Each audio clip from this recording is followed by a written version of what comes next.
Joining us now, Iowa Congresswoman Miller-Meeks. She's on the front lines of this very important debate in Washington. Congresswoman, great to have you on the show. Thank you so much for having me. I appreciate it. We love having you on. We always get a good, healthy dose of straight talk. Tell us where we are. I want to get to all the other history that happened today, but before we do, in the standoff with Democrats, are they beginning to buckle? Are they beginning to feel the weight of Americans' fear, or are they holding true because they got to keep their liberal base happy? Well, first, let me remind the American people that it takes 60 votes in the Senate to pass something. So the Democrats filibustered. You need 60 votes to break that filibuster and vote to fund the government, vote to open the government. The Democrats voted not to fund the government, both in the House and in the Senate. And as you said, this is very much a political effort. I have voted in the past, despite criticism, to fund the government, to vote for continuing resolutions. I am withholding my pay in solidarity with my fellow veterans and military.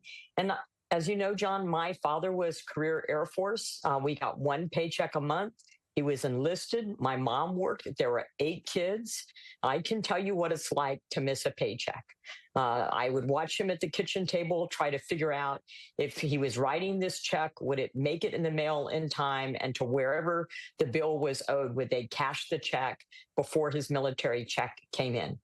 And so for our military, our air traffic control, customs and border protection, correctional officers in prisons, federal prisons who do dangerous jobs, who put themselves at risk, all of these individuals are stressful jobs. They are working now without pay. So I would ask, is Chuck Schumer, because this is Schumer's showdown, this is his shutdown, is Chuck Schumer and is Hakeem Jeffries and all the Democrats who voted not to fund the government, not to fund our military, are they withholding their pay? Are they going without pay?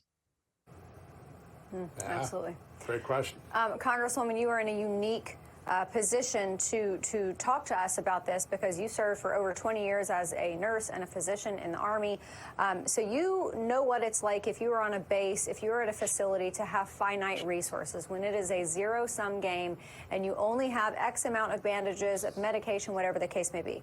Democrats seem to think that there is an unlimited supply of all of these resources and therefore we can give them to illegal immigrants. How do you break that mentality when, we've got money overflowing outside of Washington, and they've never been in a position like yours where you know that you have to keep inventory because there's just exactly the right amount? It's exactly what you need in order to take care of people, to treat people, to put food on the table. The housing was substandard, which we passed increased funding for housing in our reconciliation bill.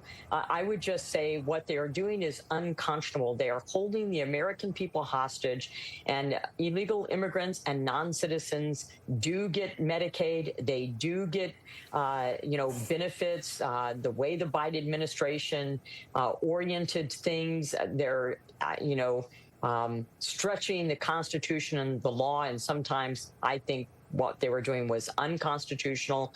But that's an administration that led millions and millions, over 10 million people coming in that we know about, more that we don't know about, and the known gotaways. And what they were doing is that they're saying to American citizens, you pay taxes, but we're going to give that money to other individuals. And that's what they're doing. And they absolutely, in their own continuing resolution, strike down the portion of the reconciliation bill, the Working Families Tax Cut, which says no Medicaid, no benefits for people, healthcare benefits for people that are here illegally or non-citizens. It's very explicit, and their CR does away with that language. So you can't tell me that that's not part of their plan. What they're trying to do is to, revert democracy. They couldn't win the election in 2024 because of all their bad policies that were against the American people. So now they're trying to do it by holding the American people hostage